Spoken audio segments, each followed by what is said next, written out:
All right, good morning, everyone. Welcome to another Fed League Flash video, and been spending some time talking about some of the older teams in the league. We already talked about Danbury, we talked about Port Huron. Well, now we are looking at the oldest franchise in the Fed. That's the Watertown Wolves. The Watertown Wolves began under a different name, same organization though. It was the Thousand Island Privateers. They were one of the original six teams of the Federal Hockey League. And yeah, we can accurately use the term original six. The Watertown Wolves, aka Thousand Island Privateers, were one of the original six teams in this upstart league that everything was focused right around New York State. You had four teams in New York State. You had Akwesasne just over the Canadian border. You had Danbury just over the eastern border of New York. So, yeah, travel was a lot easier back then. At this point in time, the Thousand Island Privateers are playing in, not where they're playing now, in the Watertown Municipal Arena, but in the Bonnie Castle Recreation Center. Very old, worn out building, but they had a hockey rink in there. And so, yeah, that humble beginnings. So, Alexandria Bay is 26 miles north of Watertown. So, yeah, still in the general area where they are now, but this was right on the St. Lawrence River. So, yeah, the building was kind of crumbling, but hey, again, humble beginnings. So, the first year, Thousand Island Privateers, they start off. They draw 608 fans, which for a first year league that nobody really knows anything about, this wasn't bad. 26, 13, and 5 was a team record, which was good for third in the 16 league. They did lose to the eventual champions, Akwesasne, in the semis. Actually, no, Akwesasne didn't win that year. That year, it was no, it was Akwesasne. Okay, never mind. All right, so yeah, so they got to the playoffs, couldn't get over that hurdle yet. Next year, we saw a big improvement 32, 15, and 2, 95 points. I was second in an 8-team league now because, of course, now we had the Vermont Wild and we had the Danbury Dashers. 841 fans coming. So now that's a good increase. You have a couple hundred extra fans coming again for a brand new league and team playing in an old building. It really wasn't bad. That year, there were 3 rounds of the playoffs. The Privateers beat Akwesasne, who they lost to the year before, but they lost to the Danbury Whalers in the next round. So, yeah, didn't have cup success yet. Third year took a step back as far as quality of play 23, 26, and 4. Third in a league that was now down to 4 teams and kind of hanging on by a thread. But Watertown was drawing better each year. Excuse me, Thousand Islands was drawing better. 880 fans coming in through the gates to watch the Privateers play. Again, lost to the Danbury Whalers. Now, the next year, the team saw the limitations of the building they were in, and they saw Watertown as a little bit more of a centralized location. So the team relocated to Watertown, did a logo rebrand, and became the Watertown Privateers for a year. And that year, not a great record 20, 32, and 4, which was third in a 4-team league again. Now, the attendance did fall off a little bit, but you relocated. Yes, it was only 26 miles, but still, it was a relocation. And, you had to kind of build up the brand. So now this was interesting. One thing I forgot to mention, and I did mention a couple weeks ago, the last season that Thousand Island was in Thousand Island, Last 5 games of the season, oh my goodness, Nicole Kiernan becomes the first woman to be a head coach of a professional team. Takes over right at the end of the year as the team tried to make a push for the playoffs, and it really didn't turn out. But Kiernan, who was the owner of the team and the operating officer, yeah, head coach for 5 games. Um, so anyway, then we go to Watertown. Brad Zangs is now the coach, and the team kind of struggling. Lost to Dayton in the playoffs. Dayton would end up winning the championship that year. So now the following year, there's new ownership.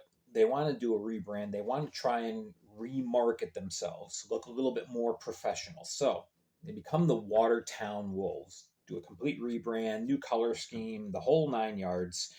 And yeah, it seemed to work. They brought in some young rookie head coach named Brent Clark, and the team goes on a tear, goes 38, 13, and 3, 111 points. That by percentage points, that was first in the league. Dayton was actually 113 points, but they had more games played. So Watertown was given the number 1 seed in the playoffs. Um, and they end up beating the Danbury Whalers and then beating the Danville Dashers in a 5 game series, 3 games to 2. They win the championship first year as the Wolves. Uh, Fan turnout, 714 fans. Um, yeah, they're still working on things, working on the brand. All right, but 5th year in existence, and the team has themselves a championship. Now, when they moved to Watertown Municipal Arena, it was understood that in the not too distant future, there was going to be the need to renovate the arena. It was, also in need of a lot of work. So the following season, the team um, they tried to find another arena in the general area, couldn't secure a place to play. And so they said, you know what, we're going to go dormant for a year, let the arena do its renovations, and we'll come back, the following year, which they did. Now, Brent Clark,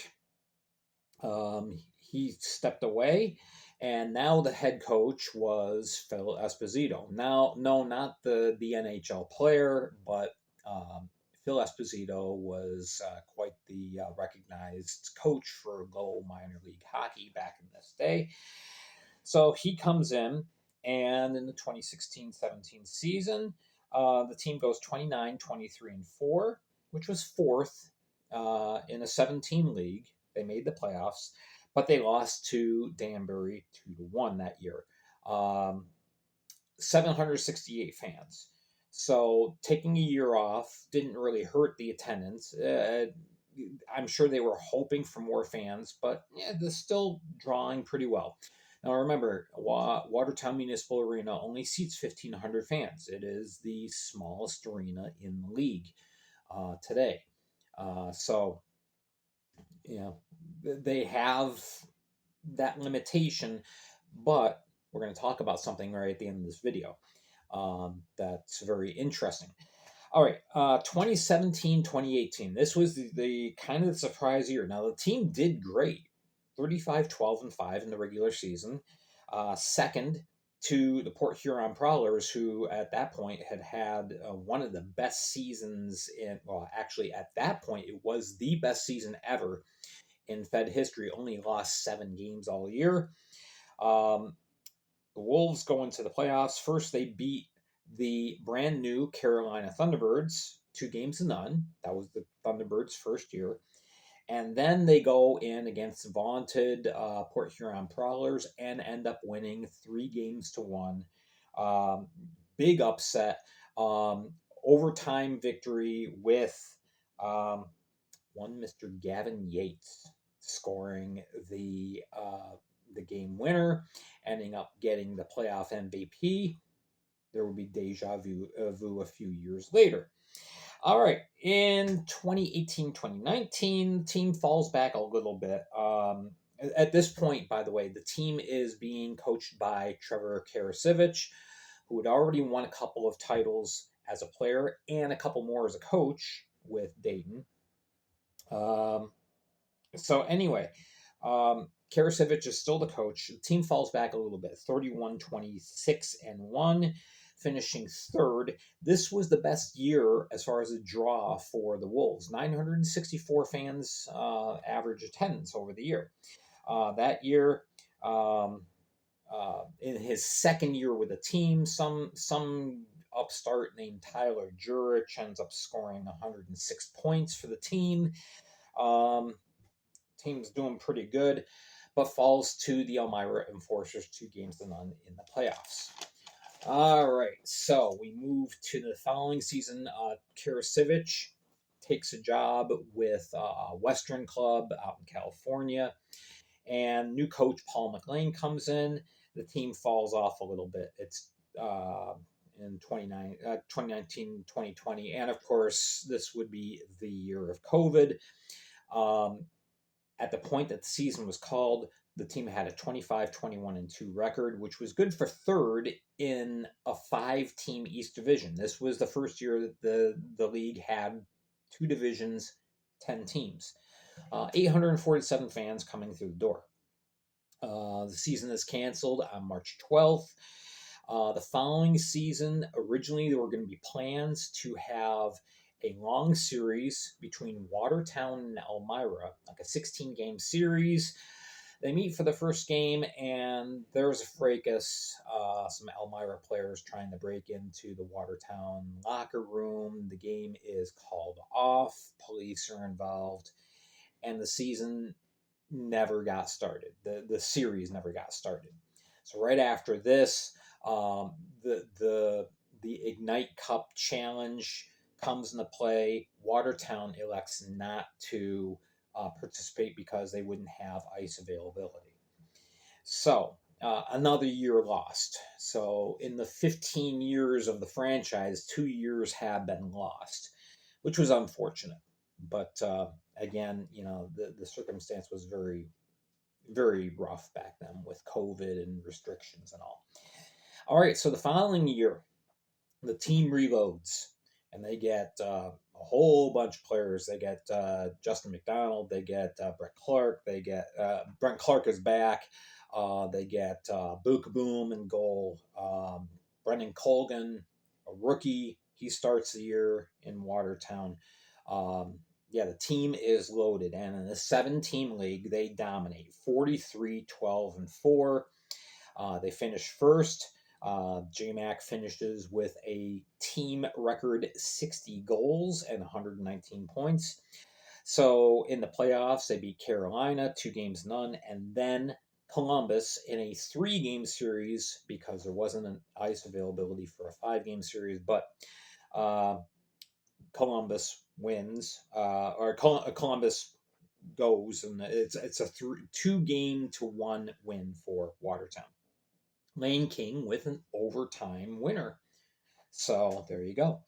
And this was kind of rough because after that success, after that great season in which Andreas Johansson was the owner, he ends up selling the team to local business owner Tyler Weiss to focus on the operations in Binghamton. For one season, Johansson owned both Watertown and Binghamton. All right, so 740 fans. Attendance is off a little bit, but the thing is, everybody left the team for better opportunities, for other opportunities, and so yeah, it was a complete rebuild under Tyler Weiss. They get a new coach, Justin Coachman, for a few games, and then there's a lot of turmoil during the early part of the season. Coachman is released after about 12 games. In comes Stephen Esso. The team just did not play well that year, had a lot of trouble creating offense. 20, 32, and 4 was their record. They finished third in the Empire Division. The Empire Division was kind of weak that year. Lost to Binghamton in the first round of the playoffs. Following year, which was last year, team again reloads and looks to make an impact. And for a good part of the year, injuries really plagued the team. I think Watertown lost the most man games of any team in the Fed last year. I'd have to double check that, but they lost a lot of games. And so that hindered the record. Um, for most of the year, they're battling with Elmira for that final playoff spot. And on the final day of the season, with a big win against Blue Ridge, they sneak in and take on Binghamton. It's a 2-game-to-none loss, and the season is gone. But the attendance is way up, 893. And so Trevor Lord, he and Tate Leeson build a lot of excitement with the team. Lord leads the team in scoring, 26 goals, 70 points.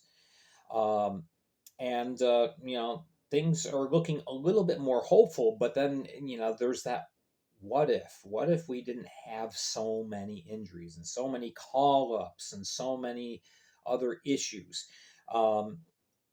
So yeah, it was kind of a mixed season last year. Um, Over the course of the off season, Barry Soskin and a group came in, bought majority ownership of the team. So now they've got new ownership. They've got uh, different coach this year. Last year it was Brian Verbeek. This next year it's going to be Charlie Pence Jr., who's been the GM the last couple of years. And now we'll see what happens this upcoming year. Now, there's a lot of same players on the roster that they had last year, but again, um, so many games lost to injury last year. So let's see, what happens with a team that hopefully is healthy this year. I mean, they've got Tate Leeson, they've got Trevor Lord, they got Trenton Blacksmith's back, Mark Botterill, they've got Michael Mercurio's returning, Carter Thornton's back.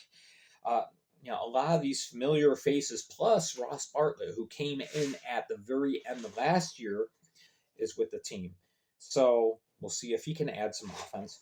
You've got a good young defense, Lincoln Gingrich. You have Trevor Graspy, who came in March and really made a big impression. Harris Ludlow Jr., he comes back after a long, long time out of the league. You have Justin Schmidt's back. You have Tim Payne, hopefully healthy this year. In goal, you have Kozlowski's back. You have Jake Clement coming back as well. So yeah, it's again you're running the hopes that everyone stays healthy. Now, 2 years ago, there was a plan that was submitted to build a new arena / event center in the Watertown area. Brand new facility would have 2 NHL sized ice rinks. The rink in Watertown right now is a little bit smaller than a standard NHL rink, as are a lot of arenas in the Fed right now. But anyway, the plan is build a new facility, 3,000 seat capacity arena, plus they would have space for concerts and conventions and all sorts of things, modern amenities. And yesterday it was announced that, the plan, they're going ahead with the plan. The Thousand Islands Local Development Corporation is the organization that would own the building and operate the building. But it would be a big upgrade from the municipal arena they are in right now. Hopefully, the closing on the property will take place within the next 30 days. It's a $92 million project. Most of the funding is already in hand. The TILDC is looking for some additional funding from the state. They apparently are meeting with the state government to see if they can secure any kind of additional funding and grants.